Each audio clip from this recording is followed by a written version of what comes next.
जितेंद्र आव्हाड यांनी देशाची माफी मागावी। जितेंद्र आव्हाड यांना विरोधी पक्षात बसणं आवडत नाही, त्यांना ते पचत नाही। वेळ पडली तर त्यांना आमदार रवी राणा त्यांना तिकीट पाठवतील। मानसिक रुग्णांवर आग्र्याला उपचार होतो, त्यामुळे जितेंद्र आव्हाड यांना तेथे जायची गरज आहे। ऑन बच्चू कडू हे माझ्यापेक्षा वयाने खूप मोठे आहेत। आज बच्चू कडू सुद्धा म्हणायला लागले आहेत की नवनीत राणा या एकच पर्याय आहेत अमरावतीसाठी। हे सगळं शक्य माझ्या कामांमुळे आहे, त्यांचे मी मनापासून धन्यवाद मानते। मला वाटते जितेंद्र आव्हाड दादांनी ज्या पद्धतीने त्यांचा स्टेटमेंट दिलं, पहिले तर पूर्ण देशाची त्यांनी माफी मागावं। ज्या विचारावर हा संपूर्ण देश चालते, मला वाटते जितेंद्र आव्हाडांजींना पक्ष ऑपोजिशनमध्ये बसणं हा आवरून नाही राहिला आहे आणि ते डायजेस्ट नाही होत आहे, म्हणून त्यांना आग्राची गरज आहे। जर तिकीटची गरज पडली तर ते रवीजींना फोन करू शकतात, ते तिकीट त्यांना अवेलेबल करून देऊ शकतात। कारण की सायकेट्रिस्टना जे मेंटली अपसेट जे लोक झाले आहे त्यांच्यासाठी जे त्यांना ट्रीटमेंट पाहिजे ते आग्रामध्ये नक्की भेटेल।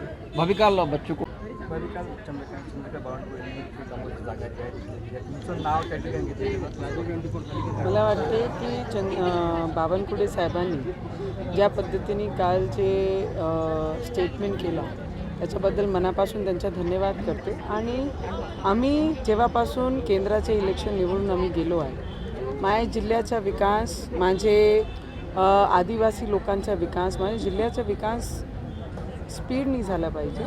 आणि जे केंद्रामध्ये ज्यांचं नेतृत्व आहे ते आम्हाला मान्य म्हणून आम्ही त्यांच्यासोबत तेव्हापासून उभे आहे। 14मध्ये रवीजींनी विधानसभामध्ये देवेंद्रजींसोबत राहून त्यांना पाठिंबा दिला। मी केंद्रामध्ये जाऊन 19मध्ये सुद्धा मोदीजींसोबत आम्ही त्यांना पाठिंबा दिला, तेव्हाही त्यांच्यासोबत होतो, आजही आहे आणि उद्यासुद्धा मी त्यांच्यासोबत आहे। आणि एक घटक म्हणून आम्ही त्या युतीमध्ये आहे आणि त्याप्रमाणे त्यांची जी भावना माझे प्रति आहे आणि रवीजींची प्रति आहे ते त्यांनी काल बोलून दाखवली। कारण की काम करत असताना जो लोकप्रतिनिधी आहे, लोकांमध्ये राहून लोकांसाठी काम करणारा जो व्यक्ती पहिले टर्ममध्ये राहून एक्सपेक्टेड नव्हता, विदाऊट एनी गॉडफादर आपले पाठीशी कोणी नसताना जनतेसोबत 24 तास त्यांचे मदत राहून त्यांच्यासाठी काम करून देणं, मला वाटते कामाचा तो रिफ्लेक्शन आहे जे त्यांनी काल बोलून दाखवलं। तर मला आनंद आहे की इमानदारीने, डेडिकेशननी जर आपण काम केलं तर त्याची ओळख या पद्धतीने बाहेर येते। यापूर्वी म्हटलं होतं की त्यांनी स्पष्ट सांगितलं आम्ही एक घटक म्हणून युतीसोबत आहे आणि ते सगळे निर्णय जेव्हा बाकी पक्षांचे सीटबद्दल होईल तेव्हा रवीजी आपले पक्षाची जी सीट आहे त्याच्याबद्दल ते आपले पद्धतीने तिथे डिमांड करतील। हर पक्षावर निवडणूक लढवत खुली ऑफर तुम्हाला दिली, तुम्ही काय सांगा? मला वाटते की मला तर जे तिकीट दिली पहिले तर रवीजींनी दिली आणि रवीजींनी त्याचं उत्तर चांगल्या पद्धतीने दिलं आहे। आणि बच्चू कडूंनी जे दादांनी खूप सिनियर आहे माझ्यापेक्षा, मी तर पहिला टर्म आहे माझं, आणि ज्यांना वाटत होता की पहिली टर्ममध्ये खासदार काय करून दाखवतील जिल्ह्याचं, आज ते सुद्धा म्हणायला लागले की Navneet Rana is the only option अमरावतीसाठी।